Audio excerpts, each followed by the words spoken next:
Earlier this month, the USDA reported Nebraska corn and soybean production hit record highs in 2018, with an increase from the previous year at 6% and 2% respectively.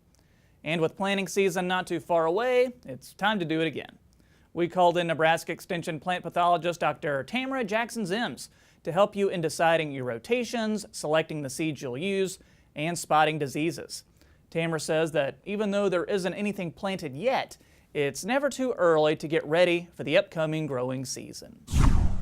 People don't often think about diseases and some of those issues during January and February, but as they begin to finalize their seed needs and begin to think about placement of certain hybrids in various fields, this is actually the perfect time to take your first steps in disease management.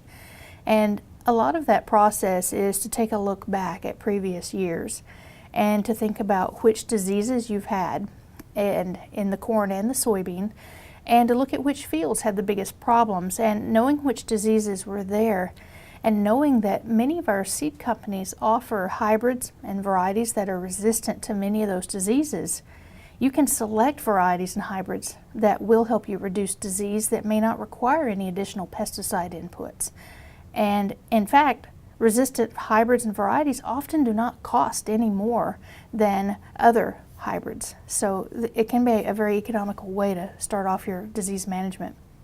And could you give us some reminders on what we need to do with the stored grain that we have and making sure that it's still in good shape? Because a lot of this grain, it's in the bins for a long time. It is, and I'm glad you brought that up, because we often forget about some of that corn, especially after it goes into the bin.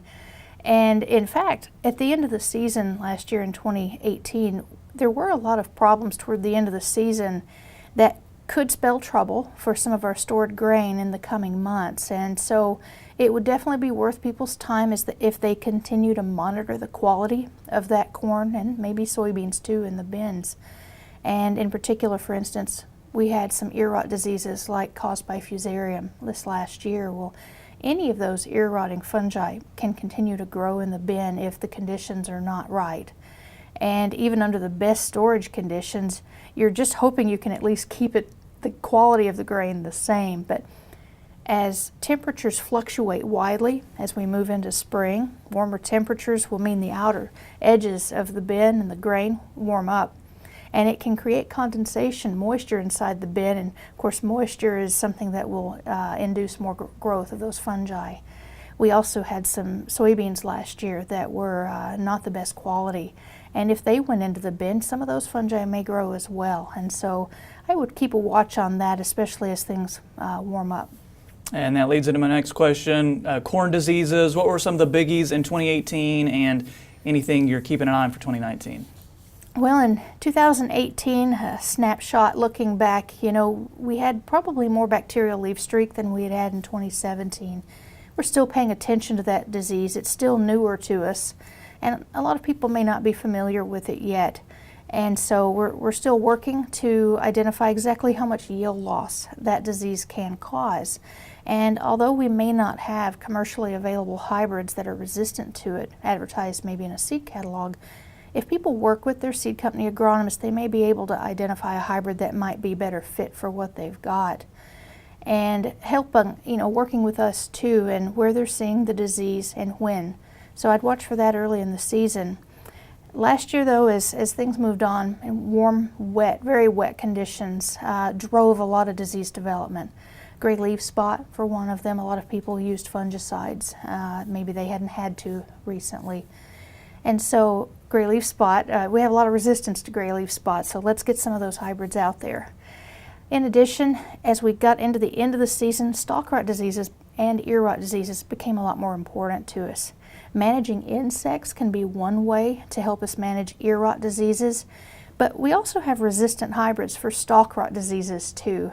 And people might not realize that. And likewise for southern rust. We don't see southern rust every year, but it is one that we've got resistance to as well. And so those are just a few of the things that I would be mindful of. And another thing you mentioned, tar spot. Oh. So is that something that we're keeping an eye on for 2019? Well, we are. You know, we have not confirmed tar spot in Nebraska. It's been confirmed in a number of states east of us, where it's worse maybe in Michigan, Wisconsin, Indiana. There's a little in Iowa as well. And so if it's here, we haven't confirmed it yet, but having people watch for those black tar-like structures on the leaves, those are pretty classic for this disease. They might even have what we would call a fisheye ring around it that they can see in the picture.